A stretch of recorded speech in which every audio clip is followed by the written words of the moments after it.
ఓం శ్రీ పరమాత్మనే నమః. శ్రీ భగవత్యై నమః. శ్రీమద్దేవి భాగవతము 8వ స్కందము. ఈ 8వ స్కందంలో మొత్తం 24 అధ్యాయాలు ఉన్నాయి. మనం ఇప్పుడు 1-2 అధ్యాయాల గురించి తెలుసుకుంటున్నాము. సృష్టి ప్రారంభమునకు ముందు స్వయంభువ మనువు ద్వారా దేవి స్తుతింపబడుట, వరాహ అవతార సంక్షిప్త గాథ మనం తెలుసుకుంటాము. జనమేజయుడు అడుగుతున్నాడు, బ్రహ్మర్షి, మీరు సూర్యవంశ చంద్రవంశములందు ఆవిర్భవించిన రాజుల అమృతమయ గాథలను చెప్పారు, మేము విన్నాము. ఇప్పుడు నేను భగవతి జగదంబ యొక్క విస్తృతమైన కథను వినాలి అనుకుంటున్నాను. సకల మన్వంతరముల యందు శ్రీదేవి ఏ ఏ రూపములను దాల్చి పూజలు అందుకుంటుంది, ఏ ఏ స్థానములందు ఏ ఏ కర్మల చేత ఏ ఏ శరీరమును దాల్చి ఏ ఏ మంత్రబీజముల ద్వారా ఆరాధింపబడుతుంది, ఎట్టి ఫలములు ఇస్తుంది, ఈ ప్రసంగములన్నీ కూడా నాకు వివరించండి. దాని వలన నేను శ్రేయస్కరుడను అవుతాను. అలాగే దేవి యొక్క విరాట్ రూప యథార్థ వర్ణనను కూడా దయతో నాకు వినిపించండి. వ్యాస మహర్షి చెప్తున్నాడు, రాజా విను. ఇప్పుడు నేను భగవతి జగదంబ యొక్క పూజా ప్రసంగమును వినిపిస్తాను. దానిని చేయుట వలన లేకపోతే వినుట వలన మానవులకు శ్రేయస్సు లభిస్తుంది. ఇది ప్రాచీన కాలమునందలి విషయము.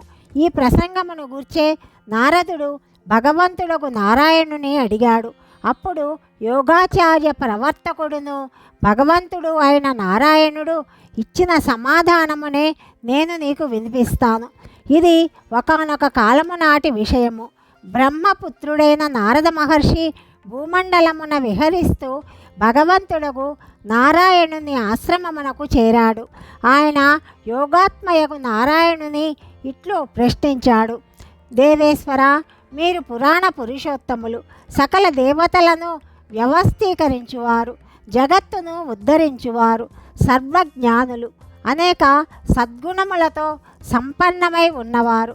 భగవాన్, ఈ జగత్తుకు ఆద్య తత్వమును గూర్చి నాకు దయతోటి చెప్పండి. ఎవరి చేత ఈ జగత్తు ఉత్పన్నమవుతుందో, ఎవరు దీనిని రక్షిస్తారో, ఎవరి ద్వారా ఇది సంహరించబడుతుందో, ఏ సమయమున కర్మల ఫలితం ఉదయిస్తుందో, ఏ జ్ఞాన ప్రభావముతో మోహమయమైన మాయ దూరం అనరించబడుతుందో చెప్పండి. అంధకారముతో నిండిన జగత్తునందు సూర్యోదయములాగా ఏ జపధ్యాన పూజలతో హృదయమందు వెలుగు ప్రకటము కాగలదో ప్రభు, మీరు ఈ ప్రశ్నలన్నింటికీ యథార్థముగా కృపతో సమాధానమివ్వండి.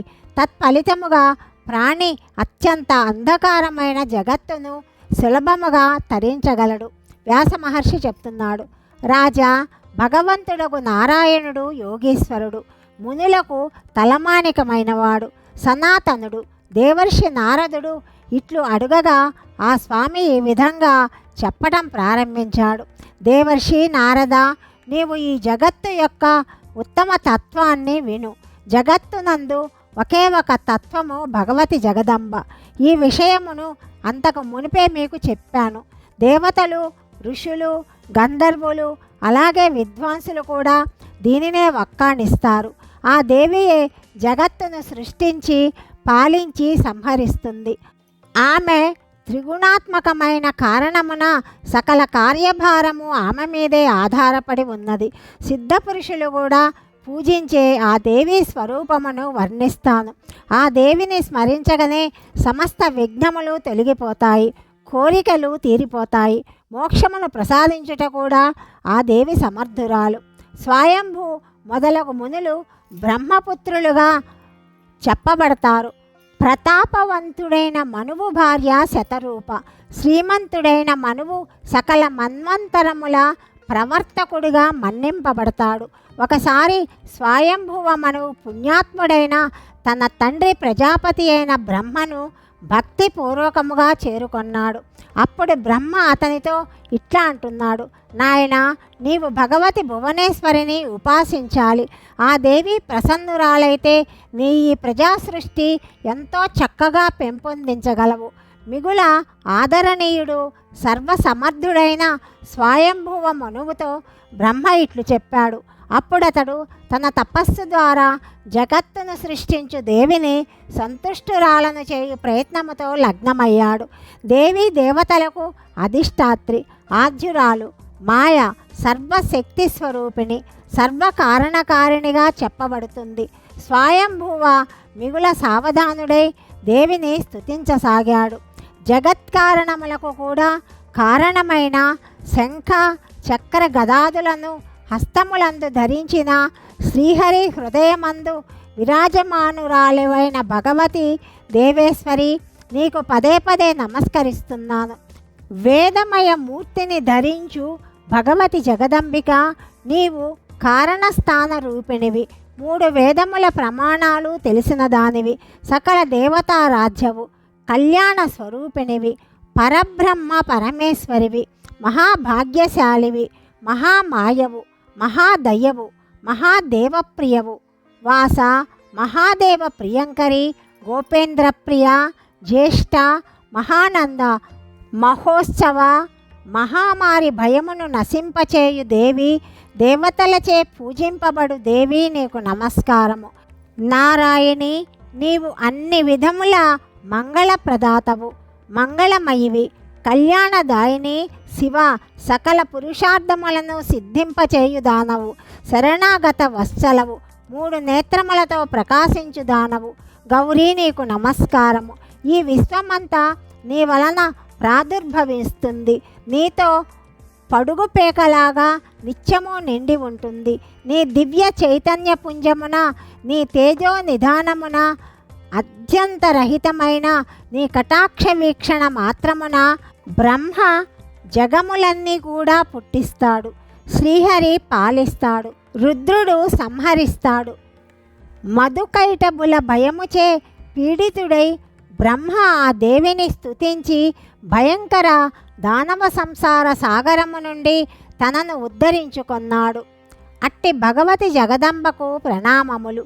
దేవి, నీవే కీర్తివి, స్మృతివి, కాంతివి, కమలవు, గిరిజవు, సతివి, దాక్షాయణివి, వేదగర్భవు, బుద్ధిప్రదాతవు, అభయనామములతో ప్రసిద్ధి చెందిన తల్లి, నేను నిన్ను స్తుతించి పూజిస్తాను, ప్రణమిల్లెదను, జపించి ధ్యానిస్తాను, చింతన చేసి అవలోకనము చేస్తాను, నీ చరిత్రను శ్రవణము చేస్తాను. నీవు నా ఎడల ప్రసన్నురాలవు కమ్ము.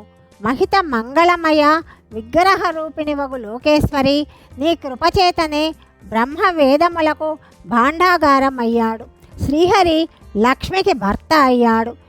ఇంద్రుడు త్రిలోకాధిపతిగా, వరుణుడు జలచర జీవ నాయకుడుగా, కుబేరుడు ధనాధిపతిగా, యముడు ప్రేత శాసకుడుగా, నిర్వృతి రాక్షసనాథునిగా, చంద్రుడు రసాధిపతిగా లోకవంద్యులయ్యారు. జగదంబిక, నీకు పదే పదే శతకోటి నమస్కారములు.